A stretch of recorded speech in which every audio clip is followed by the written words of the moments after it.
Beyond the great Himalayas, south of the Karakoram range, stretches the high and arid plateau land of Ladakh.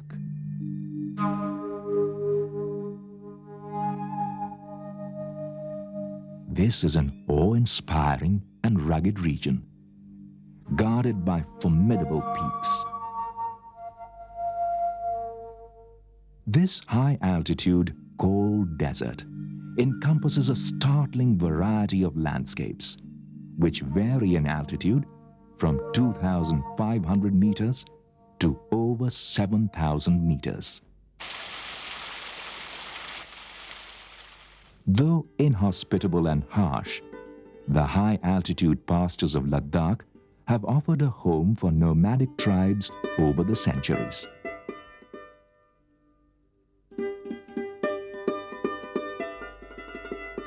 The fertile valleys along the river Indus too have provided a home for settlers from across the Himalayas and from parts of Central Asia.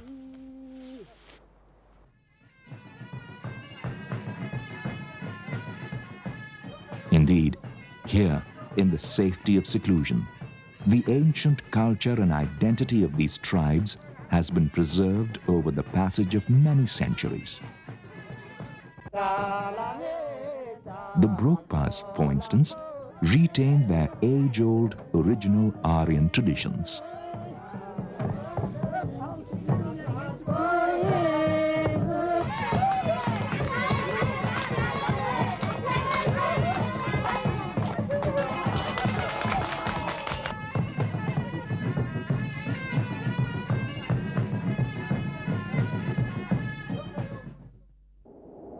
In the expanses of the Nubra Valley, these double-humped camels, native of Bactria, are reminiscent of the times when Ladakh was a major junction on the trade routes of the ancient world. Ladakh literally means the land of many passes.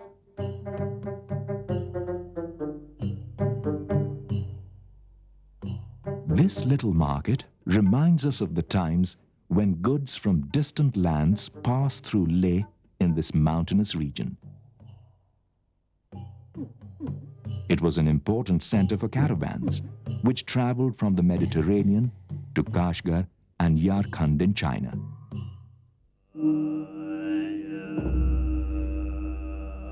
Along with the caravans flowed philosophic ideas and artistic influences.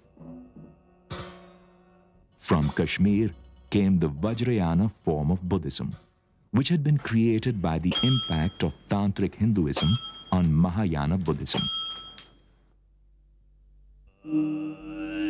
Ladakh became a cradle where these varied traditions were assimilated and nurtured. From here, the developed form of Vajrayana Buddhism spread to other Asian countries, where it is practiced till today.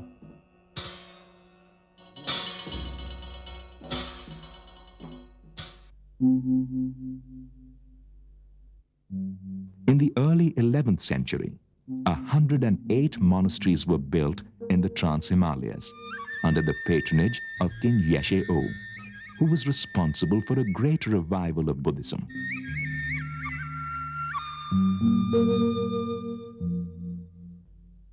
"32 artists were invited from the great Buddhist center of Kashmir, who painted these monasteries exquisitely.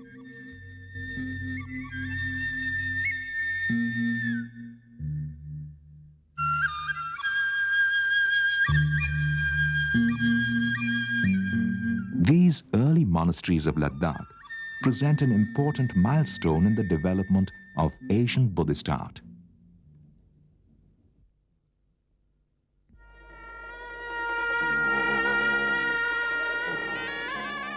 In the 8th century, Guru Padmasambhav created the monastic ritual dance called the Cham in the Trans-Himalayas.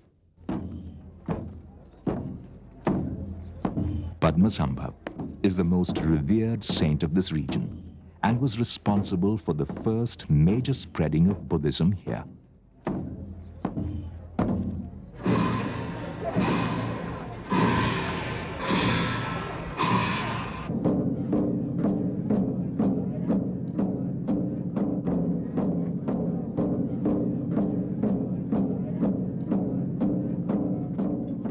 this monastery, we see the monks wearing masks of benign and wrathful deities. Across the Fotula and Fensila passes, in remote Zanskar, we see the chum performed at the Karsha monastery.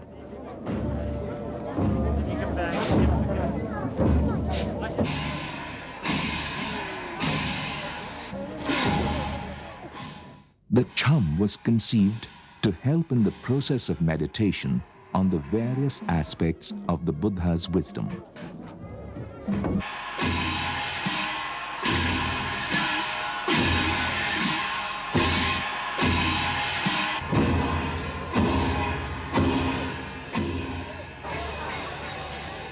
A little relief and humor is provided by the antics of the nimble acharaks.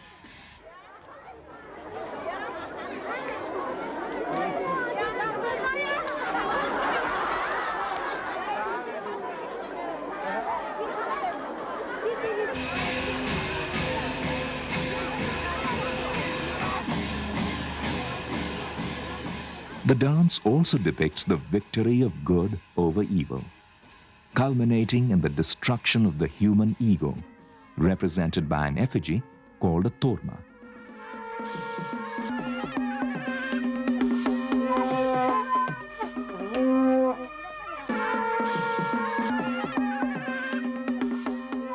Ladakh has long ceased to be at the crossroads of major trade routes.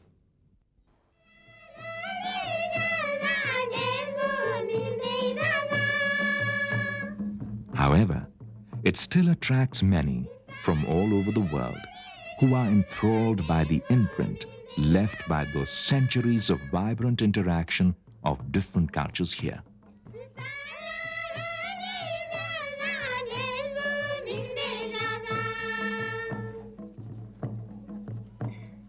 The ancient traditions of this high plateau land continue till today and keep the community in the gentle harmony of the Buddhist way of life.